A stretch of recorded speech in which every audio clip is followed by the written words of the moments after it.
Welcome back to RetiredTooSoon, and today I'm going to show you the prep for a very cold winter.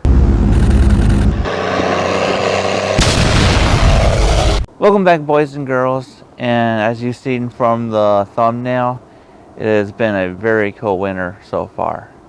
So coming out here when it's 30 below, and especially being, disabled and stuff, it's taking me quite a few days just to move this, which is just shy of 1 quart of wood.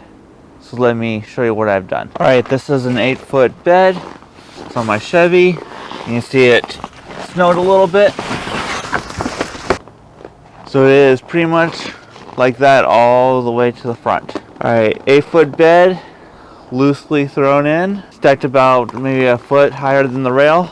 So if you're wondering if you can get a full cord of loosely thrown wood, the answer is no. As you've seen from the opening, I still have a bunch of pieces on the ground that I need to try to pick up. I have a very small stack right here. Also remember, I was doing this when it's 30 below and it was also dark. So I got some small wood pieces in a trash can, which I'm going to show you my rotation. And this is what I was hoping to do with all the wood, was stack it all up in here, all nice and neat. So hopefully this doesn't fall over, but the goal was to have it all in here. If you haven't watched the video, I'll try to link it above on how I built this. I have another trash can in here, which is warming up in the garage. Then you come into the house and there's a very small trash can with wood. I got one of them bags you can carry wood in that's enclosed on both sides so it doesn't make too much of a mess. I see some mess on the floor, but I have it next to the stove I just installed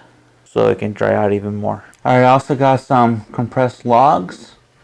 So burn these by themselves, not a good idea.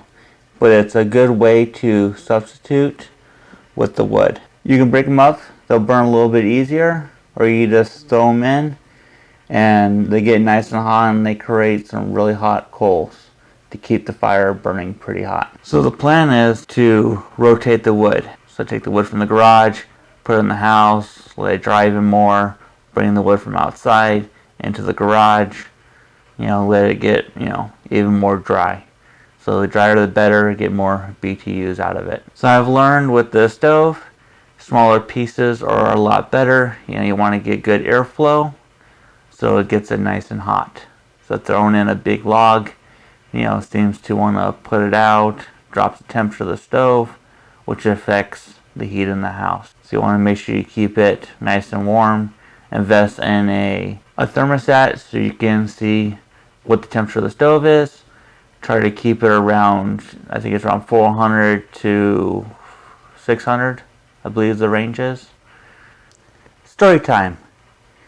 Alright, so I woke up on one beautiful Alaskan morning with this brilliant idea that I would take out my pellet stove and I would install a wood burning stove that I've had for the past year or two. By this time, it was already getting into winter here in Alaska, so the temperature was already dropping. So I got everything uninstalled and installed the wood burning stove. So I figured I would just use it for emergency situations. When the power goes out, you can't use a pellet stove, and when it gets down to 30 below and stuff, you don't want to be freezing. And it would be nice to offset the cost with wood. So, and like every Alaskan, they're trying to get wood right now. So it ended up being about a 3-week wait and, eventually got the wood. So by that time, snow's on the ground, we're hitting negative 30s. So next year I should be a lot more prepared. Start off the summer with getting all them trees cut up, split, and let them get seasoned. And we'll see how much of this wood I actually go through. I wasn't planning on this winter burning firewood, but I got trees that are falling down right there, and if you guys can see it, there's a tree over there in the snow that fell down, and there's a bunch of wood that's on the ground over there that I got cut down about a year or two ago. If you're wondering how cold it is, that's the exhaust fan exit from the bathroom. See all the ice and stuff build up. Alright, if you enjoyed this video, don't forget to like and subscribe. Until the next video, thanks for watching. Bye.